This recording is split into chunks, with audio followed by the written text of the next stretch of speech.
Assalamualaikum warahmatullahi wabarakatuh.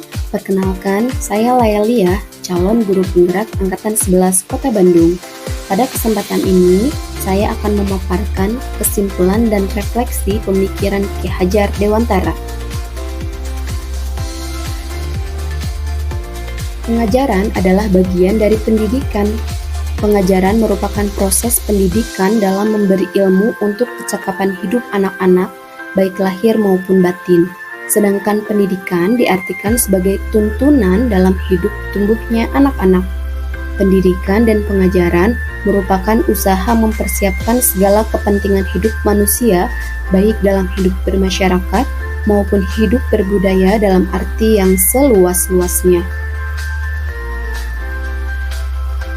Konsep pendidikan menurut Ki Hajar Dewantara diantaranya yaitu menuntun, berhamba pada anak, penanaman budi pekerti, anak bukan seperti kertas putih kosong, trilogi pendidikan, mempertimbangkan kodrat alam dan kodrat zaman dalam proses pembelajaran, dan pengibaratan pendidik sebagai petani dan anak sebagai benih tanaman. Dari konsep-konsep ini, anak akan mencapai keselamatan dan kebahagiaan atau mencapai cita-cita sesuai dengan kodrat yang dimilikinya.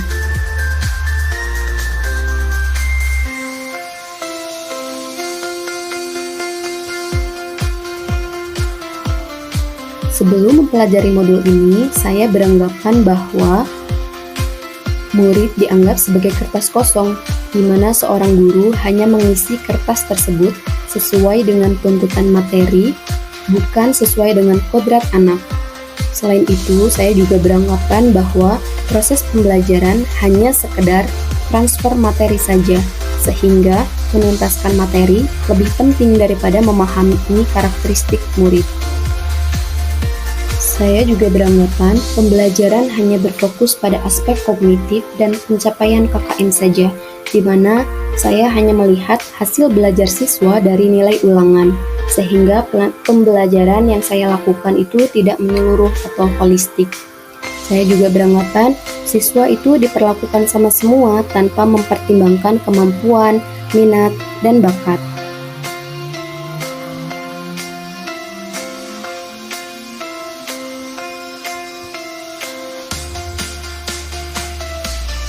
Setelah mempelajari modul ini, hal yang berubah dari pemikiran atau perilaku saya diantaranya yaitu anak tidak seperti kertas putih yang masih kosong, akan tetapi anak itu seperti kertas buram yang sudah terisi secara samar-samar yang harus ditebalkan.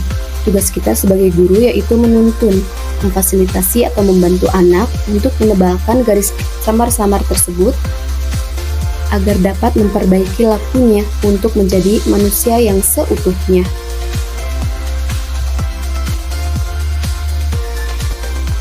Lalu, setiap anak itu unik. Kita sebagai guru harus mengetahui karakteristik setiap anak didik kita, bahwa masing-masing anak itu memiliki kemampuan, minat, bakat, hobi, dan gaya belajar yang berbeda-beda.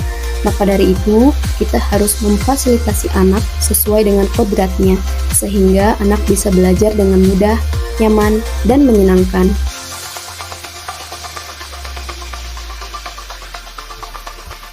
Selanjutnya, proses pembelajaran bukan sekedar untuk mentransfer ilmu dan bukan hanya terpaku pada pencapaian aspek kognitif saja, akan tetapi kita harus melakukan pembelajaran secara menyeluruh. Selain aspek kognitif, aspek afektif, psikomotorik, spiritual, sosial, dan budaya juga harus diperhatikan secara seimbang. Kemudian, dalam proses pembelajaran, guru bukanlah pemegang kendali secara penuh. Akan tetapi, kita harus memberikan ruang yang lebih banyak kepada murid untuk mengembangkan ide, berpikir kreatif, mengembangkan bakat atau minatnya. Tugas guru yaitu sebagai fasilitator yang mengawasi, membimbing, dan mengarahkan murid. Selain itu, guru juga harus selalu mempertimbangkan kodrat alam dan kodrat zaman dalam proses pembelajarannya, sehingga kemampuan yang dimiliki oleh anak akan seimbang antara lingkungan, budaya, karakter, dan keterampilan abad 21 yang harus dimiliki di tengah perkembangan zaman.